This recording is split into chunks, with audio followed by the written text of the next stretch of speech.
ഓണത്തോടനുബന്ധിച്ച് ഉള്ള പൊതുവായ പ്രവർത്തനങ്ങൾ സിവിൽ സപ്ലൈസ് ഡിപ്പാർട്ട്മെന്റ് ആരംഭം കുറിച്ചു. ഓഗസ്റ്റ് 8-ാം തീയതി സപ്ലൈകോയുടെ ട്രേഡ് ഫെയറുകൾ ആരംഭം കുറിക്കുകയാണ്. എറണാകുളത്ത് ബഹുമാനപ്പെട്ട മുഖ്യമന്ത്രി ഓഗസ്റ്റ് 8-ാം തീയതി 4:30 സപ്ലൈകോയുടെ ഓണം ഫെയർ ആരംഭം കുറിക്കും. ഓണം ട്രേഡ് ഫെയർ എന്ന നിലയിലാണ് ഇത്തവണ 3 മെട്രോ നഗരങ്ങളിൽ തിരുവനന്തപുരത്തും എറണാകുളത്തും കോഴിക്കോടും ഇത് നടപ്പിലാക്കുന്നത്. അത് വളരെ വിപുലമായ നിലയിൽ സബ്സിഡി സാധനങ്ങളോടൊപ്പം തന്നെ മറ്റ് ഉൽപ്പന്നങ്ങളും മറ്റ് ഒരു ഫെയർ മോഡൽ ട്രേഡ് ഫെയർ മോഡലിലേക്ക് ഉള്ള പ്രവർത്തനങ്ങളാണ് അവിടെ ഉണ്ടാകുന്നത്.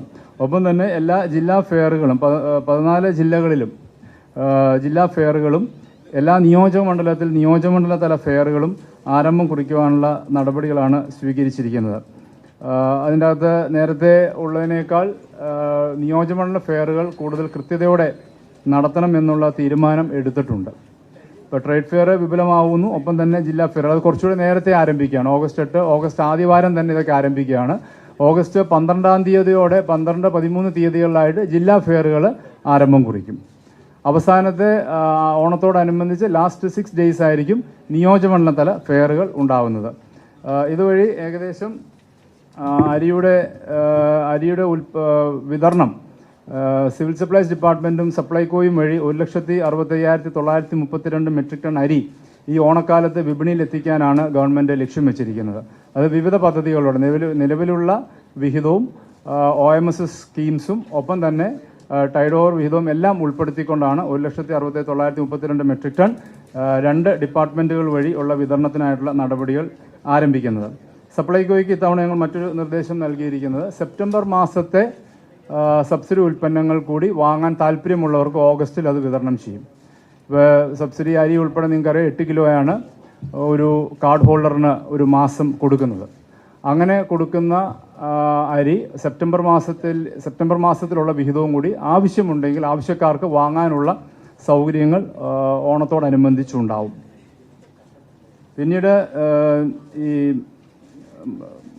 നീലക്കാർഡുകൾക്ക് എക്സ്ട്രാ ആയിട്ടുള്ള അരി വിതരണം ചെയ്യാനുള്ള നിർദ്ദേശം നൽകിയിട്ടുണ്ട്. അതിൻ്റെ അകത്ത് 3 കിലോ അരിയും 2 കിലോ ഗോതമ്പും അധികമായിട്ട് നീലക്കാർഡുകൾക്ക് നൽകാനായിട്ടുള്ള തീരുമാനം എടുത്തിട്ടുണ്ട്. അവരുടെ നോർമൽ വിഹിതത്തിന് പുറമെ ഗോതമ്പിൻ്റെ അലോട്ട്മെന്റ് എല്ലാ NPS, NPNS അടക്കമുള്ള കാർഡുകൾക്കും ലഭ്യമാക്കാനുള്ള നടപടികളാണ് ഇവിടെ സ്വീകരിച്ചിരിക്കുന്നത്. AY കാർഡുകൾക്ക് സൗജന്യ ഓണക്കിറ്റിന്റെ വിതരണം ഓഗസ്റ്റ് ആദ്യ വാരത്തോടെ തന്നെ ആരംഭം കുറിക്കാനാണ് ലക്ഷ്യം വെച്ചിരിക്കുന്നത്. സപ്ലൈസ് ഡിപ്പാർട്ട്മെന്റിന് ഇതുവരെ 448 കോടി രൂപ ഗവൺമെന്റിൽ നിന്ന് പല സന്ദർഭങ്ങളിലായിട്ട് അനുവദിച്ചിട്ടുണ്ട്. അത് ഞാൻ ആദ്യമേ സൂചിപ്പിച്ചതുപോലെ മാർക്കറ്റ് ഇന്റർവെൻഷന്, AY കാർഡ് കൊടുക്കുന്നതിന്, നെല്ല് സംഭരണത്തിന്റെ തുക ലഭ്യമാക്കുന്നതിന് അടക്കമുള്ള കാര്യങ്ങൾക്കായിട്ടാണ് ഈ തുക പല സന്ദർഭങ്ങളിലായിട്ട് ഈ കഴിഞ്ഞ 2 മാസത്തിന്റെ ഇടയിൽ ഗവൺമെന്റ് ലഭ്യമാക്കിയിട്ടുള്ളത്. അതുപോലെ തന്നെ 100 ദിന കർമ്മ പദ്ധതിയിൽപ്പെട്ട ഏറ്റവും പ്രധാനപ്പെട്ട ഒന്നായിരുന്നു 50,000 പ്രയോറിറ്റി റേഷൻ കാർഡ് കൊടുക്കുക എന്നുള്ളത്. അത് 50,000 ഞങ്ങളുടെ ടാർഗറ്റ് മീറ്റ് ചെയ്ത് ഏകദേശം 73,000-ഓളം കാർഡുകൾ ഇപ്പോൾ കൊടുക്കാൻ ഉള്ള സാഹചര്യം ഉണ്ടായിട്ടുണ്ട്. ഓഗസ്റ്റ് മാസത്തെ റേഷനിലേക്ക്, പ്രയോറിറ്റി റേഷനിലേക്ക് ഈ 73,000 കുടുംബങ്ങളെ കൂടി നമുക്ക് ഉൾപ്പെടുത്തി മുന്നോട്ട് പോകാൻ നമുക്ക് സാധിക്കും. അതിന്റെ സംസ്ഥാനതല ഉദ്ഘാടനം ഓഗസ്റ്റ് 3-ാം തീയതി മുഖ്യമന്ത്രി തിരുവനന്തപുരത്ത് നിർവഹിക്കുന്നതായിരിക്കും. ഓണത്തോടനുബന്ധിച്ചുള്ള പരിശോധനാ സംവിധാനങ്ങൾ വളരെ കൃത്യമായി നടത്താനുള്ള നിർദ്ദേശങ്ങൾ നൽകിയിട്ടുണ്ട്. അതനുസരിച്ച് ഉള്ള ആദ്യത്തെ റൗണ്ട് പരിശോധന ആരംഭം കുറിച്ചു. കളക്ടർമാരുടെ നേതൃത്വത്തിൽ പ്രത്യേകമായുള്ള സ്ക്വാഡുകൾ രൂപീകരിച്ച് ഓണക്കാല വിപണി നിയന്ത്രണ വിധേയമായി നിലനിർത്താൻ ഉള്ള നടപടികൾ തീർച്ചയായിട്ടും സ്വീകരിക്കും. ഒപ്പം തന്നെ പ്രൈസ് മോണിറ്ററിംഗ് സെല്ലിന്റെ പ്രവർത്തനങ്ങൾ കൂടുതൽ ആക്ടിവേറ്റ് ചെയ്ത് മുന്നോട്ട് പോകാനുള്ള നിർദ്ദേശങ്ങൾ ഞങ്ങൾ നൽകിയിട്ടുണ്ട്.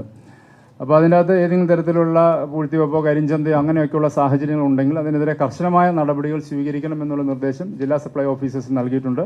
കളക്ടർമാരോട് ഞാൻ പ്രത്യേകമായിട്ട് റിക്വസ്റ്റ് ചെയ്തിട്ടുണ്ട്. സ്ക്വാഡുകളുടെ പ്രവർത്തനങ്ങൾ ഓഗസ്റ്റ് ആദ്യവാരം തന്നെ നടപടികളിലേക്ക് കടക്കണമെന്നനുസരിച്ച് അത് വിവിധ ഡിപ്പാർട്ട്മെന്റുകൾ കേന്ദ്രീകരിച്ചായിരിക്കും അവരുടെ കളക്ടറിന്റെ നേതൃത്വത്തിലുള്ള സ്ക്വാഡുകൾ ഉണ്ടാവുന്നത്. പിന്നെ ഈ വരുന്ന ഓണ ഫെയറുകളിൽ ഹോർട്ടികോർപ്പിന്റെ റിക്വസ്റ്റ് ഞങ്ങൾ ചോദിച്ചിട്ടുണ്ട്. ഹോർട്ടികോർപ്പ് അവരുടെ സ്റ്റോളുകൾ അവർക്ക് താല്പര്യമുള്ള സ്ഥലങ്ങളിലെല്ലാം അവർക്ക് സ്പേസ് കൊടുക്കും. അങ്ങനെ പച്ചക്കറികളുടെ വിതരണവും കൂടി സപ്ലൈകോയുടെ ഔട്ട്ലെറ്റ്സുകൾ കേന്ദ്രീകരിച്ച് ലഭ്യമാക്കാൻ ഓണ ഫെയറുകൾ കേന്ദ്രീകരിച്ച് നടപ്പിലാക്കാൻ ഉദ്ദേശിച്ചിട്ടുണ്ട്.